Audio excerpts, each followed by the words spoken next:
Volunteering for your local sports team, kindergarten or environmental group can be really rewarding. It's a great way to give back to your community and support a kaupapa you're passionate about. But the roles can be complex, especially if you're appointed or elected chair. This video is one of a series of 4 that aims to help you step up and support the team. Or if you're thinking about becoming a chair, get you well prepared for your new role. These videos are part of the National Action Plan for Community Governance. The plan was created by community leaders to create resources to support you in your board roles. This 4th and final video is all about your role leading risk, compliance and other good board processes. Increasingly, the context in which the boards of community organisations operate is becoming more complex. More regulation, more laws, changes in laws, expectations for reporting. As busy volunteers, how do you keep up and ensure your board and your organisation is compliant, legal and doing everything it needs to be? Let's check in with some experienced chairs about how they manage and lead. How do you ensure your boards are compliant with laws and regulations like health and safety and manage risk successfully? Oh man, there's so much.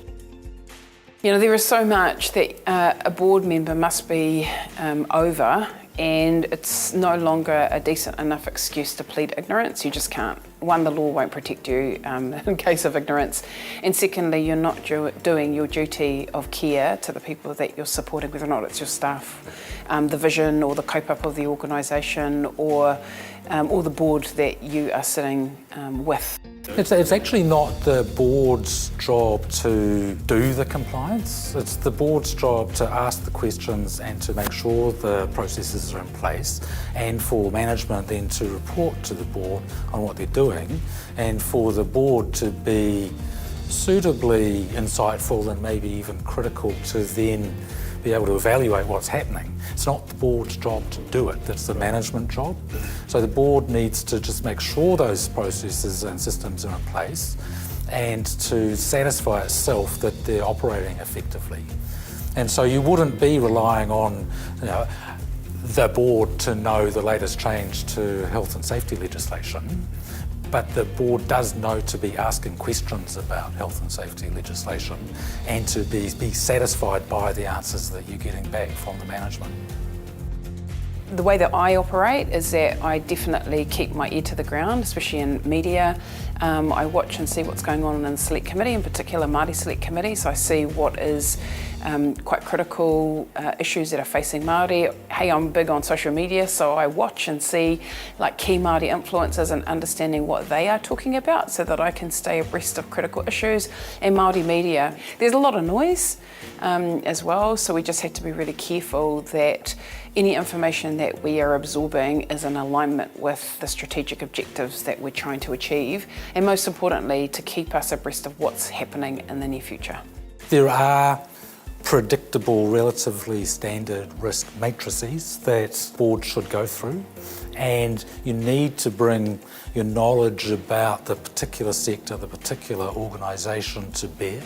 So for example, if community trusts have got investment funds, then there are investment risks that we need to focus on that other organisations wouldn't. We have to accept that risk is part of the job, and it's important. And there is unacceptable risk, which the health, safety and well-being of your team or lives are in danger, like that's unacceptable risk versus other calculated risks that you might take to help your organisation move forward. So they're quite different types of risks. So assessing what kind of risk you're dealing with, coming up with a strategy or a plan to be able to deal with those risks, and then also how do you mitigate or manage those risks as well. So as a team, we've got to look at what is our priority, because you can't deal with everything at once, but the most important things are, one, what's going to create a risk to our team. Financial risk is usually the second one that tends to be the high priority because we've got to stay alive.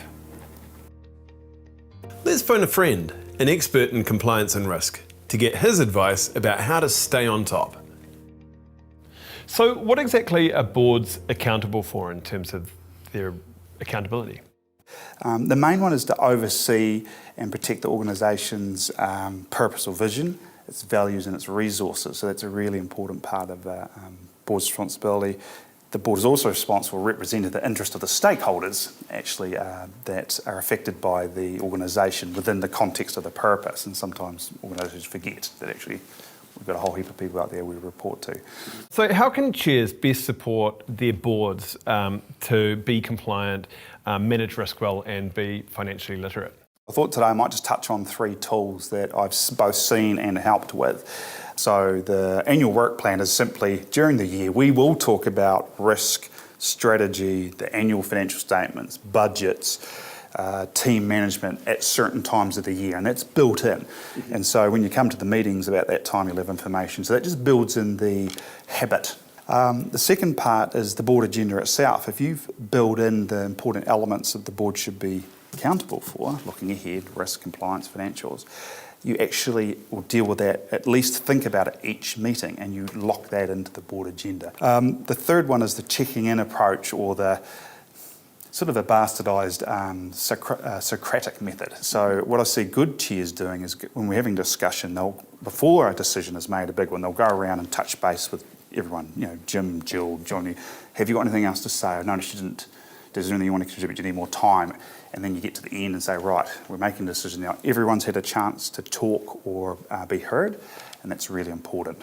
How can a chair make sure that they themselves and their board are aware of their financial position? Yeah. I think the first thing I always say to people is do not rely on the single person that say they understand the numbers, because we've all got a responsibility to understand or make decisions. So that's something I always start with. It tends to be an accountant or something as well, but they tend to get, everyone leaves it to them, and that's actually quite dangerous. The second part, what we've done in our own professional lives and with boards and chairs, developed 1 or 2 page dashboards with colours that help pinpoint certain risk areas. Are you running out of cash? Looking ahead 5 months, are we making money? What's come out? We've got to worry about wage bills. But what we've also done is we've actually put on the reports themselves examples of what questions to ask about these reports, definitions of the words, what each column means. It's actually built into the report in plain English. Right. So you pick up the report, you go, what the hell is a budget variance? A budget variance is da-da-da-da-da. If it's over this amount, perhaps you'll ask this question. So board members get through, they actually learn that pretty quickly, but it's the new ones coming through, or the people that aren't confident. Because if you give them a manual, even training, it doesn't work very well. You go, unless you're doing it all the time. So what we've tried to do is keep it relatively simple, but have all the explanations clear and on the reports themselves. How does a chair help its board become aware of and manage its risks? Yep. So what I suggest to people is you basically identify the 5 risks that will kill the organisation, if it's reputational, money, financial, and you start monitoring that, and you think about how can we mitigate it, which is to stop it happening, or if it does happen, to reduce what happens. The other one I often say to people then, if you just don't have the resources we're starting off, is to also make sure you've got 1 or 2 risks that come from opportunities. So risk is a good thing if you're doing things. And then you either, if you've got management, get them to advise you about what they think, but otherwise as a small or a low resource board, just focus on those 5 or 6 critical factors. And often they actually come out of your strat planning. What are we going to do? What risks are there? Yeah, so doesn't have to be big.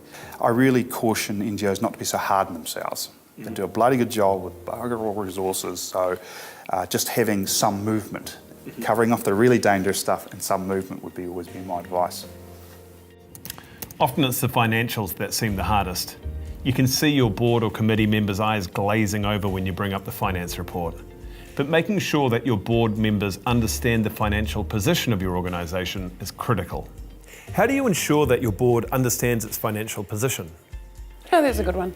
Yeah, great. I'll have a crack. Yeah, so financial literacy is a practice that's really dear to my heart. I think it's really important that we get comfortable and aware of our attitude and our beliefs around money. That's first and foremost, and I think often board members separate who they are personally with the organisation that they're involved in, and they should, but also some of our unconscious bias or our unconscious values around money can also influence our decision making. So I think it's important that we are clear in ourselves about what are the values that I hold around money, and is there any fears or concerns that I have that might prevent me from making decisions as a result.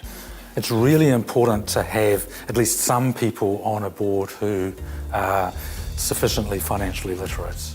And if the board doesn't have that kind of person, they need to find them and they need to get them on.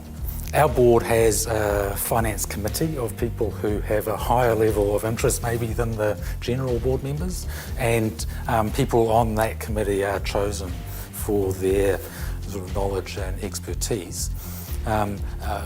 Because a big part of what community trusts do is manage trust funds, then there's a big investment aspect of us looking after our pūtea.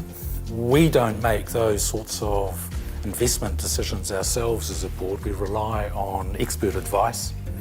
And part of what we do is we have to make sure that we're happy with the expert advice and the expert advisors. And that's probably our main role in terms of our stewardship of the investment funds. Not everybody needs to be a financial guru, but everybody is responsible. And even if someone says, I don't want to become an expert in investment markets, they have to be explicitly and openly prepared to rely on the other people around the table who are, because there's no excuse for not knowing. You're just as responsible whether or not you know or not. So for us, we've really committed to financial literacy education. We have a great accountant that educates us, and then we've also built a kaupapa Māori set of policies and procedures so that the way that we operate as Māori, particularly things like koha or gifting, is included on our balance sheet. And so that helps us be able to operate as Māori in community, but it also ticks the box in regards to our accounting procedures, and also helps our team stay safe when they're out in the community working with our whānau.